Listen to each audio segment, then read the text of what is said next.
കൃഷ്ണ സർവം കൃഷ്ണാർപ്പണമസ്തു. ഹരേ രാമ രാമ രാമ ഹരേ ഹരേ, ഹരേ കൃഷ്ണ കൃഷ്ണ കൃഷ്ണ ഹരേ ഹരേ.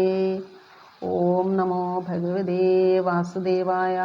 ഓം നമോ ഭഗവതേ വാസുദേവായ. ഓം നമോ ഭഗവതേ വാസുദേവായ. ഗുരുവായൂരപ്പൻ ശരണം. അപ്പോൾ നമുക്കിന്ന് നാരായണീയ കൃതിയെക്കുറിച്ചാണ് പറയാൻ ആഗ്രഹിക്കുന്നത്. മേൽപ്പത്തൂർ നാരായണ ഭട്ടതിരി രചിച്ച മഹത്തായ ഒരു കൃതിയാണ് നാരായണീയം.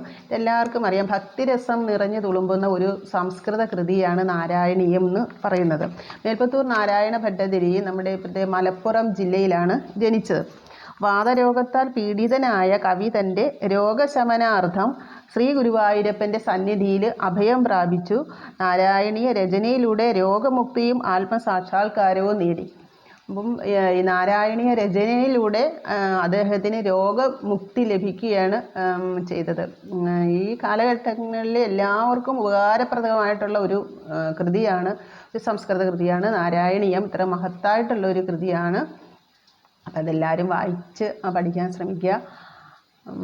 വാതരോഗത്താൽ മുക്തി, അതായത് നമ്മുടെ ശ്രീമദ് ഭാഗവതം 18,000 ശ്ലോകങ്ങൾ കൊണ്ട് രചിച്ച ശ്രീമദ് ഭാഗവതത്തിൻ്റെ സാരാംശമാണ് ഈ നാരായണീയ കൃതി മേൽപ്പത്തൂർ നാരായണ രചിച്ചിരിക്കുന്നത്. വെറും 1034 ശ്ലോകങ്ങളാണ് ഇത് ചുരുക്കി 100 ദശകങ്ങളിലായിട്ട് ആണ് നാരായണീയ കൃതി രചിച്ചിരിക്കുന്നത്.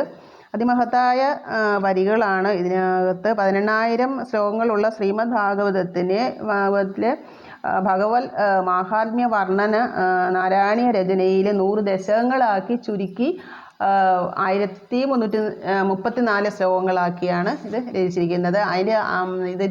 അത് ഭഗവാന് അത്രയും ശ്ലോകങ്ങൾ കൊണ്ട് ഭട്ടതിരി അർച്ചന ചെയ്യുകയാണ് ചെയ്തത്. ആ അർച്ചന ചെയ്ത് ശ്ലോകങ്ങളെല്ലാം അർച്ചന ചെയ്യപ്പെട്ട ആണ് നാരായണീയ കൃതി.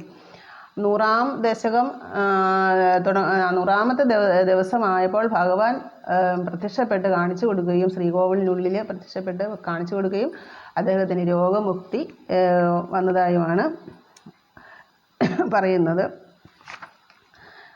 അപ്പോൾ നമുക്ക് ഇതിൻ്റെ ഓരോ ദശകം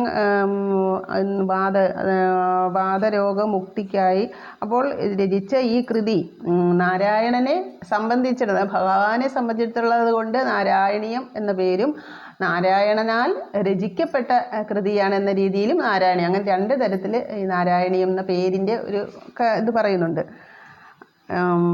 അപ്പം രണ്ടും അത് യോജിച്ച പേരുകൾ തന്നെയാണ്. ഓരോ ശ്ലോകങ്ങളും അതിമനോഹരമായിട്ടാണ് നമ്മൾ കേട്ടാണ്. എനിക്കും വലിയ പരിജ്ഞാനമൊന്നുമില്ല, ഞാൻ കേട്ട് തന്നെയാണ് പഠിച്ചത്. അപ്പോൾ ദശകം 1 അതിൽ ഭഗവത് സ്വരൂപ മാഹാത്മ്യം, അതിൽ നമുക്ക് 2 ശ്ലോകങ്ങളൊന്ന് വായിച്ചു നോക്കാം. സാന്ദ്രാനന്ദാവബോധാത്മകമനുപമിതം കാലദേശാവധിഭ്യാം നിർമുക്തം നിത്യമുക്തം നിഗമശതസഹസ്രേണ നിർഭാസ്യമാനം അസ്പഷ്ടം ദൃഷ്ടമാത്രേ പുനരുരു പുരുഷാർത്ഥാത്മകം ബ്രഹ്മതത്വം തത്താവദ്ഭാതി സാക്ഷാത് ഗുരുഭവനപുരേ ഹന്തഭാഗ്യം ജനാനാം.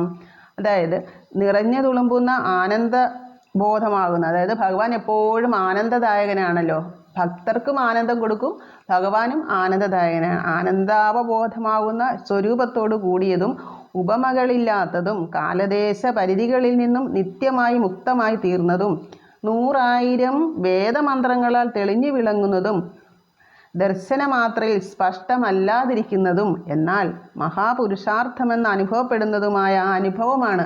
മഹാപുരുഷാർത്ഥമെന്ന് അനുഭവപ്പെടുന്നതുമായ ആ ബ്രഹ്മതത്വം ഇതാ ഗുരുവായൂരിൽ പ്രത്യക്ഷമായി വിളങ്ങുന്നു. ആശ്ചര്യം, ഇത് ജനങ്ങളുടെ ഭാഗ്യം തന്നെ. അതായത് ഏത് പരമമായ സത്യം, ഏത് പരമാർത്ഥത്തെയാണോ നമ്മൾ അന്വേഷിച്ച് നടക്കുന്നത്,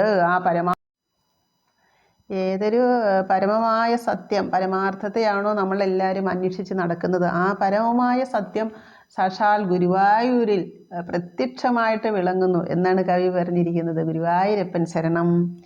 ഏവം ദുർലഭ്യവസ്തനഭി സുലഭതയാ ഹസ്തലബ്ധേ യദന്യത് തന്വാവാച ദിയാവാഭജതി ബദജന ക്ഷുദ്രദൈവ സ്ഫുടേയം ഏതേ താവതയന്തു സ്ഥിരതര മനസാ വിശ്വപീഡാവഹത്യേ നിശേഷാത്മാനമേനം ഗുരുഭവനപുരാധീശമേവമാശ്രയം.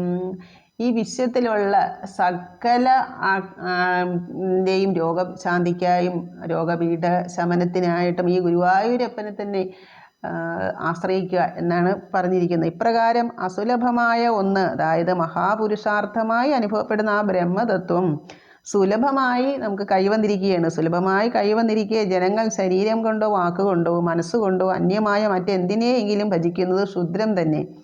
അടിയനാകട്ടെ അചഞ്ചലമായ മനസ്സോടെ ലോകപീഠശാന്തിക്കായി സകലാത്മസ്വരൂപനായ ഈ ഗുരുവായൂർ പുരനാഥനെ തന്നെ ആശ്രയിക്കുന്നു എന്നാണ് കവി പറഞ്ഞിരിക്കുന്നത്. അതായത് അസുലഭമായ ഒന്ന് നമുക്ക്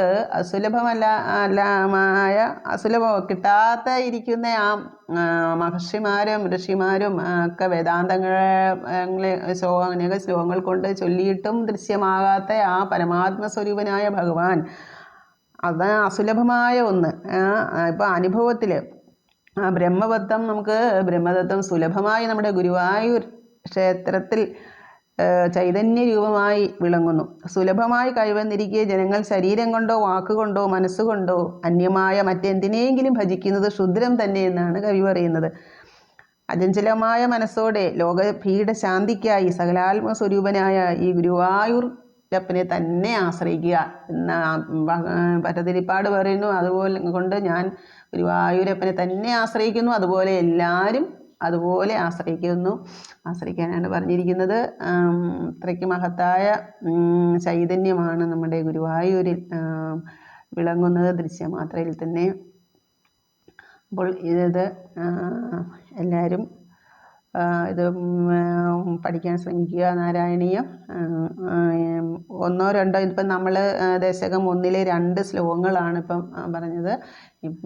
അടുത്ത ദിവസം അടുത്ത ശ്ലോകങ്ങളിലോട്ട് കിടക്കാം. ഗുരുവായൂരപ്പൻ ശരണം. ഹരേ രാമ രാമ രാമ ഹരേ ഹരേ, ഹരേ കൃഷ്ണ കൃഷ്ണ കൃഷ്ണ ഹരേ ഹരേ, കൃഷ്ണായ വാസുദേവായ ഹരേ പരമാത്മനെ പ്രണതക്ലേശനാശായ ഗോവിന്ദായ നമോ നമഃ. സർവത്ര ഗോവിന്ദനാമ സങ്കീർത്തനം. ഗോവിന്ദ ഹരി ഗോവിന്ദ.